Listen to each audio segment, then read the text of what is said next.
हमारी पहली प्रतिज्ञा के बारे में बात करना चाहती हूं मैं। हमने तय किया है कि आने वाले विधानसभा चुनाव में उत्तर प्रदेश में कांग्रेस पार्टी 40% टिकट महिलाओं को देगी।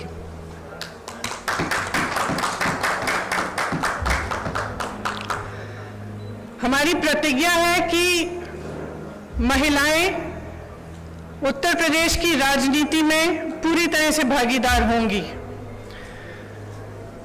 ये फैसला हमने किस लिए किया? जब मैं 2019 के चुनाव में उत्तर प्रदेश प्रचार के लिए आई थी तो इलाहाबाद यूनिवर्सिटी की कुछ लड़कियां मेरे से मिली और उन्होंने मुझे बताया कि किस तरह से यूनिवर्सिटी के नियम कानून, हॉस्टल के नियम कानून उनके लिए अलग थे और पुरुषों के लिए अलग। ये निर्णय उनके लिए लिया है। ये निर्णय मैंने उस महिला के लिए लिया है जिसने गंगा यात्रा के दौरान मेरी नाव को वापस तट पर बुला के कहा कि मेरे गांव में पाठशाला नहीं है, मैं अपने बच्चों को पढ़ाना चाहती हूँ। ये निर्णय उस लड़की, प्रयागराज की एक लड़की पारो के लिए लिया गया है जिसने मेरा हाथ पकड़ के मुझे कहा कि दीदी बड़ी होकर मैं नेता बनना चाहती हूँ।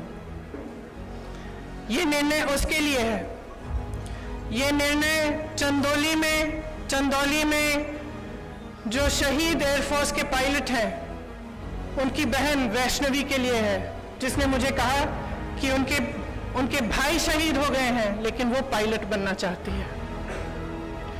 ये निर्णय उन्नाव की उस लड़की के लिए है जिसको जलाया गया, मारा गया, उसकी भाभी के लिए है जो आज भी संघर्ष कर रही है उसका, और उसकी 9 साल की भाभी की बेटी के लिए है जिसको स्कूल में धमकाया गया था। ये निर्णय हाथरस की उस माँ के लिए है जिसने मुझे गले लगाकर कहा कि उसको न्याय चाहिए, उसको न्याय नहीं मिल रहा है। ये निर्णय रमेश कश्यप की बेटी के लिए है, उसका नाम भी वैष्णवी है, जो बड़ी होकर डॉक्टर बनना चाहती है। लखीमपुर में एक लड़की मेरे से मिली, मैंने उससे पूछा क्या बनना चाहती हो बड़ी होकर? उसने कहा प्रधानमंत्री बनना चाहती हूँ। उसके लिए है ये निर्णय। ये निर्णय लखनऊ की एक बस्ती में लक्ष्मी वाल्मीकि के लिए है जो ITI पढ़ी है, BA की है, उसने कंप्यूटर कोर्स किया है, आज तक उसे नौकरी नहीं मिली है। ये निर्णय उसके लिए है। ये निर्णय सोनभद्र में उस महिला के लिए है जिसका नाम किस्मत है, जिसने अपने लोगों के लिए आवाज उठाई, संघर्ष किया और न्याय मांगा। ये निर्णय उत्तर प्रदेश की हर एक महिला के लिए है जो बदलाव चाहती है, जो न्याय चाहती है, जो एकता चाहती है, जो चाहती है कि आगे बढ़े उसका प्रदेश। मैं आप सबसे कहना चाहती हूँ, आप समाज सेविका हैं, आप अध्यापक हैं, आप एक नौजवान महिला हैं जो आप अपना भविष्य बनाना चाहती हैं, आप प्रेस में हैं। अगर आप बदलाव चाहती हैं तो इंतजार मत करिए। आपकी सुरक्षा कोई नहीं करने वाला। सब बातें करते हैं, सुरक्षा करने का जब समय आता है तो सुरक्षा उनकी होती है जो आपको कुचलते हैं। आज सत्ता का नाम यह है कि आप खुलेआम पूरे पब्लिक के सामने लोगों को कुचल सकते हैं। ये सत्ता बन गई है, ये गलत है। घृणा का बोलबाला है, नफरत का बोलबाला है, गलत है। इसको महिलाएं बदल सकती हैं। महिलाएं इसलिए बदल सकती हैं क्योंकि करुणा भाव, सेवा भाव और दृढ़ता, शक्ति सबसे ज्यादा महिलाओं में है।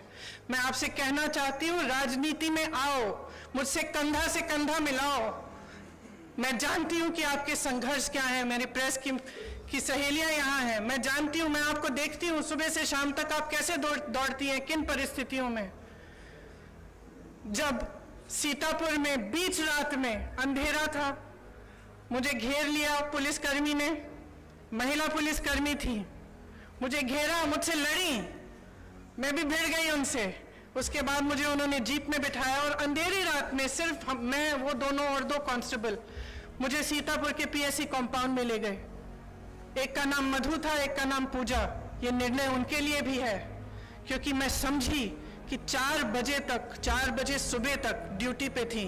उनकी एक अफसर जिनकी पोस्टिंग सीतापुर में थी, लेकिन जिनकी बूढ़ी माँ अकेली नोएडा में रहती है। कितना संघर्ष करना होता है महिलाओं को। कौन करेगा ये संघर्ष आपके साथ अगर आप एकजुट नहीं होंगी? अगर देश को जातिवाद और धर्म की राजनीति में से निकालकर विकास की राजनीति की ओर ले जाना है, अगर देश को समता की राजनीति की ओर ले जाना है, भागीदारी की राजनीति की ओर ले जाना है, तो महिलाओं को आगे बढ़ना पड़ेगा। आपको खुद ये काम करना पड़ेगा। आगे बढ़िए। मैं आग्रह करती हूँ आपसे, हमने आवेदन पत्र मांगे हुए हैं हर विधानसभा के लिए।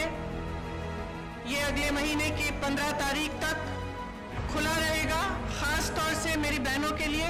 जो लड़ना चाहता है आओ मेरे पास आओ, आपको मौका मिलेगा। हम इस देश की राजनीति, इस प्रदेश की राजनीति बदलेंगे। धन्यवाद।